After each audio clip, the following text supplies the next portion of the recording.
Hi, I'm Annie Bond, and I will be doing the informational speech for Speech 205. We are all familiar with the golden arches of McDonald's, the Have Your Way at Burger King, Pizza Hut, Taco Bell, Wendy's, Sonic, and we see these fast food restaurants on almost every corner. I read in the ebook titled Obesity that fast food companies are some of the most successful companies in the U.S. Their low prices and timely service appeal to both the wallet and the growling stomach.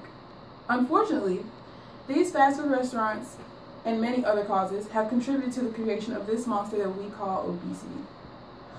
Now, let's not confuse obesity with being overweight.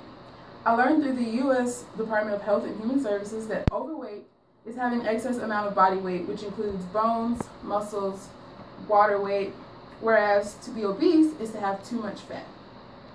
Obesity is often measured using a person's BMI or body mass index. Based on the Center for Disease Control and Prevention's definition, BMI is calculated using a person's weight in kilograms divided by a person's height in meters.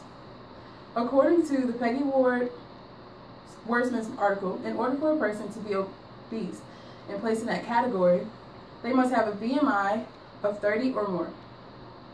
The obesity rate in the U.S. is steadily growing, and today, more than 1/3 of adults are considered to be obese. According to the U.S. Department of Health and Human Services, today I will address what causes obesity, health risks involved, and more importantly, how it can be prevented.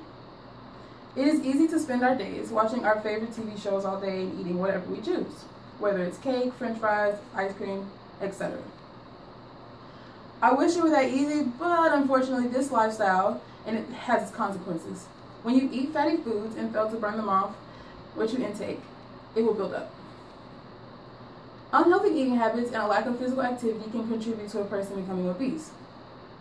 These two factors both contribute to an energy imbalance, which ultimately is the cause of obesity. The imbalance of energy refers to the intake of calories and the burning of these calories. It is similar to the domino effect. If one were to take in too many calories and fail to burn them off, this leads to an energy imbalance causing weight gain and obesity. According to the ebook titled Obesity, foods with a large amount of refined carbohydrates increase hunger and decrease a person's level of hunger satisfaction. Those who consume diets including these refined carbohydrates tend to intake more calories overall. The ebook Obesity also revealed that evidence has shown that individuals who frequently partake in the fast food are more likely to be obese due to their large energy portions and low prices. If your energy was balanced and your calorie intake matched your burning of calories, your body would more than likely stay the same. According to the U.S. Department of Health and Human Services, there are many health risks involved with being obese. Sorry to break it to you, but overindulging in your favorite foods and having a lack of physical activity does not just give you a larger dress size. There's so much more to it than that. Carrying extra weight can cause a great strain on your body. According to Peggy Wordsmith's article, obesity has contributed to 36% increase in healthcare spending. The U.S. Department of Health and Human Services states that the health risks include, but are not limited to, diabetes, high blood pressure, fatty liver disease, strokes, and maybe even cancer, not to mention the swollen feet and the back pain. Obese patients are also more challenging to treat and have a lower morbidity rate. In the ebook Obesity, researchers of the American Cancer Society studied over 1 million people to gain information on death in obesity.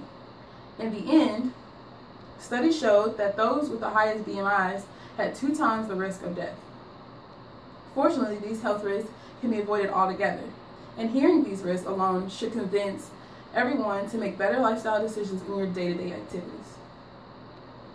Okay, now that we've gotten past all the negatives, let's look at the bright side. Obesity is not something that everyone has to live with. It is preventable and treatable. It is also very simple. Earlier, we talked about what you can do to cause obesity, so let's flip it and let's do the complete opposite. So first, let's look at what could be best to include in the diet of someone who is trying to prevent obesity or who has obesity. Put down that burger and trade it for maybe a well-balanced home-cooked meal for a change. Put a large Coke aside and drink a bottle of water instead. The ebook Obesity tells us that diets that are rich in whole grains can help prevent weight gain because whole grains have low calories and are high in fiber. Whole grains also satisfy hunger, leaving one to feel full. Including proteins in the diet can be beneficial as well. Proteins may also minimize weight gain due to its ability to suppress hunger and also require more energy to digest. Lastly, fruits and vegetables are also high in fiber and low in calories, as well as tending to be associated with lower rates in obesity. Along with healthy eating, get involved in frequent physical activity. Take a walk or go for a jog a few times a week. It is not necessarily true that eating your favorite snacks will cause you to be obese. It is all about balancing how much you eat, how you burn. Be cautious of your calorie intake, and you'll be fine. Take care of your body, and it will take care of you. In conclusion, eating poorly and failing to take time out for physical activity can cause a person to become obese, but can be dangerous and can also be dangerous to your health as well as expensive if you fail to change your lifestyle. Last but not least, changing your lifestyle is easy. Eat better, exercise more, and just be healthy. Thank you.